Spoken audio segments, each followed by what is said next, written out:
am I? What's happening?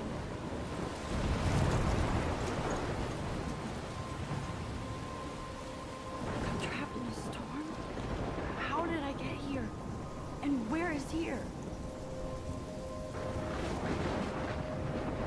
Wait, there's the lighthouse. I'll be safe if I can make it there. I hope. Please let me make it there.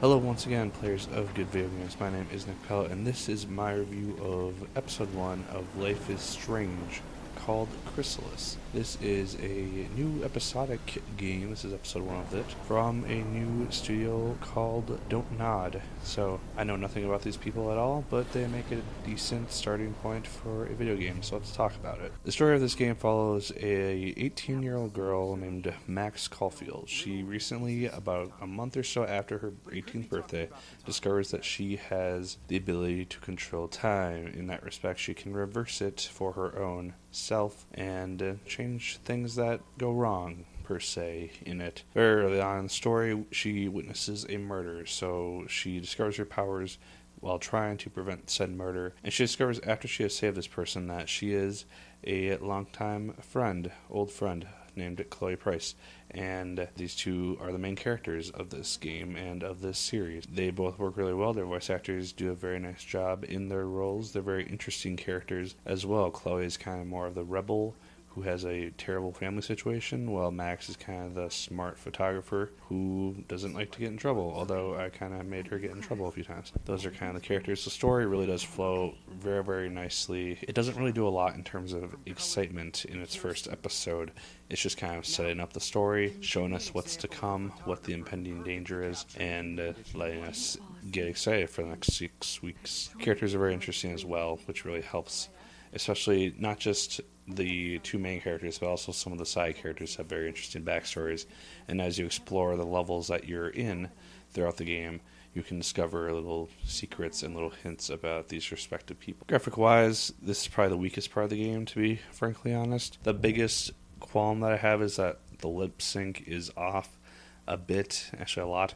This is kind of tough to go back to this quality of lip sync after Telltale has finally more or less perfected it in Game of Thrones and Tales from the Borderlands. As far as I know, this is the studio's first attempt at an episodic game series, so it's not a huge surprise that these are just issues that are happening right now. It will likely get fixed by episode 5, I hope, along with the character models. Character models are a little undercomplete, a little less detailed than I'm used to at this point for these types of games. Chloe seems a lot more detailed than Max, and Max is our main character, so I don't know why that is. AC Unity had that too. The environments, however, look really, really nice. The surrounding campus that you spend most of your time on looks really, really cool, along with other places that you end up going as the game progresses. Cutscenes also work fairly well. They're kind of here or there in terms of cutscenes, but they all look very, very nice when they do happen. In the realm of gameplay, this is where it really kind of defines itself as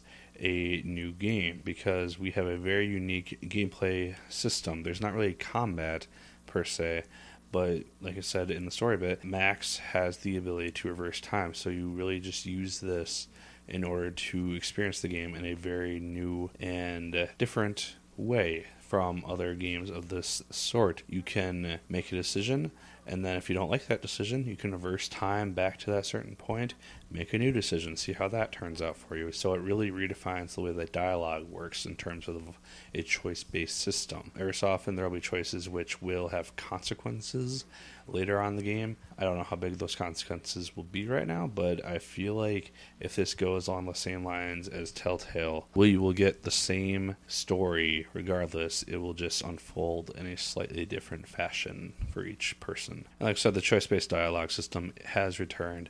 This is kind of a sticking point for all these types of games at this point, which are choice-based.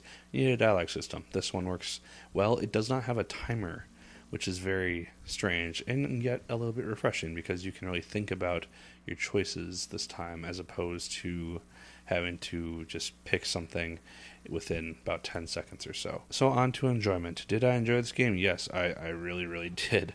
Surprisingly. Like I said, it starts off a little bit slow, but the story overall has begun to be really, really interesting. It has this impending doom, which is kind of similar to the ending of Beyond Two Souls. I won't say more than that. You know that this very bad thing is coming. And throughout the next 4 episodes, we will see how that unfolds and what leads up to it. Graphics are decent at this point. I am sure that they will get better as the game goes on. And the gameplay is just fun.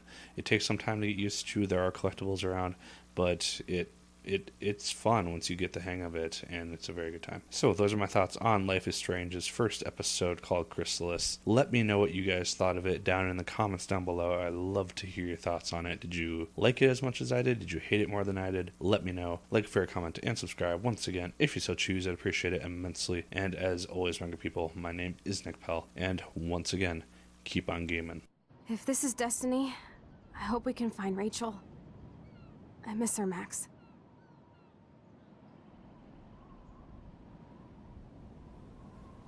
This shit pit has taken away everyone I've ever loved.